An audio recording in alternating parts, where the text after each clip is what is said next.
നായ വീട്ടുമൃഗമായതെങ്ങനെ? പണ്ട് നായ കാട്ടുമൃഗമായിരുന്നു. വീടുകളിലൊന്നും നായയെ വളർത്തുന്ന രീതി ഉണ്ടായിരുന്നില്ല. അന്ന് നായയുടെ ഏറ്റവും അടുത്ത സുഹൃത്ത് ചെന്നായ ആയിരുന്നു.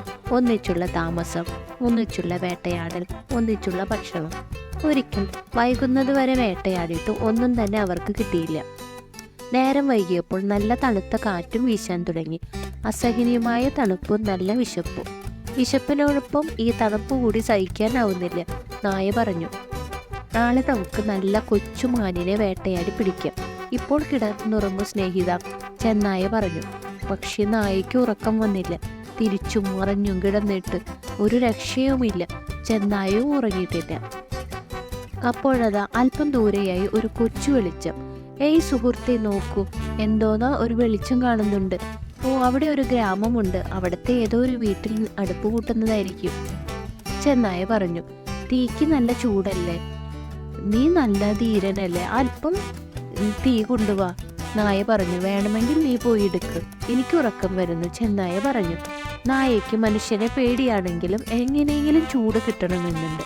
മാത്രമല്ല, മനുഷ്യന്റെ വീടിനകത്ത് എല്ലും കഷ്ണമൊക്കെ കാണും. പട്ടിണിയും തണുപ്പും അവന്റെ ഭയം കുറച്ചു.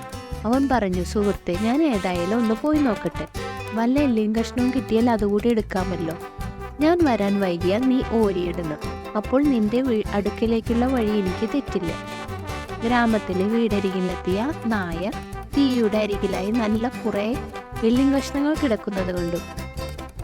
പതിയെ അവൻ അതിനടുത്തെത്തിയപ്പോൾ അതാ കുടിലിൽ നിന്ന് ഒരു മനുഷ്യൻ പുറത്തു വരുന്നു. ഭയന്നുപോയ നായ വളരെ ദയനീയമായി കരഞ്ഞു. എന്നെ കൊല്ലല്ലേ ചേട്ടാ, ഞാനൊരു പാവമാണ്, വിറച്ചിട്ട് വയ്യ. അല്പം തീ കാഞ്ഞ് ഇപ്പൊ തന്നെ പൊക്കോളാം. നായയുടെ ദയനീയ മുഖവും ഭവ്യതയോടുള്ള സംസാരവും ആ മനുഷ്യനെ സ്പർശിച്ചു. ശരി, കുറച്ചു നേരം കഴിഞ്ഞ് സ്ഥലം വിട്ടോളാം. പിന്നെ അയാൾ കുടിലേക്ക് കയറിപ്പോയി. ഒരു വലിയ എല്ലും കഷ്ണവും കടിച്ചു പൊട്ടിച്ചുകൊണ്ട് നായ തീക്കരികിലിരുന്നു. പുറത്തിറങ്ങി വന്ന മനുഷ്യൻ, നീ ഇതുവരെ പോയില്ലേ? ആവശ്യത്തിന് ചൂട് കിട്ടിയില്ലേ? മനുഷ്യരോടുള്ള ഭയം പതിയെ മാറി തുടങ്ങിയുവെന്ന് നായ പറഞ്ഞു. ഇല്ലെന്നേ, ഇത്തിരി നേരം കൂടി ഞാനിവിടെ ഇരുന്നോട്ടെ. ആ മനുഷ്യൻ ഒന്ന് ചിരിച്ചിട്ട് അകത്തേക്ക് പോയി. അല്പസമയം കഴിഞ്ഞ് വീണ്ടും മടങ്ങി വന്ന് പഴയ ചോദ്യം ആവർത്തിച്ചു. ഉത്തരവും പഴയത് തന്നെ. മൂന്നാമത്തെ തവണ പുറത്തു വന്നപ്പോൾ നായ അവിടെ തന്നെയുണ്ട്. ഇപ്പോൾ നായയുടെ ഭയം ഏതാണ്ട് പൂർണ്ണമായും മാറിയിരുന്നു. മനുഷ്യൻ എന്തെങ്കിലും ചോദിക്കുന്ന മുമ്പേ അവൻ പറഞ്ഞു, എൻ്റെ പൊന്നു ചേട്ടാ, ഞാൻ ഈ കുടിലിൻ്റെ അരികിൽ കിടന്നോളാം. കാട്ടിലാണെങ്കിൽ നല്ല തണുപ്പ്, കഴിക്കാൻ പോലെ ഒന്നും കിട്ടുന്നില്ല. വെറുതെ വേണ്ട, ഈ വീടിൻ്റെ സംരക്ഷണം ഞാൻ എടുത്തോളാം. ദിവസം കുറച്ചെന്തെങ്കിലും തിന്നാൻ തന്നാൽ മതി. ഒട്ടുനേരം ആലോചിച്ച് അയാൾ പറഞ്ഞു, ശരി, നീ ഇവിടെ കൂടിക്കോ, ഞങ്ങൾക്കൊരു കൂട്ടുമായല്ലോ.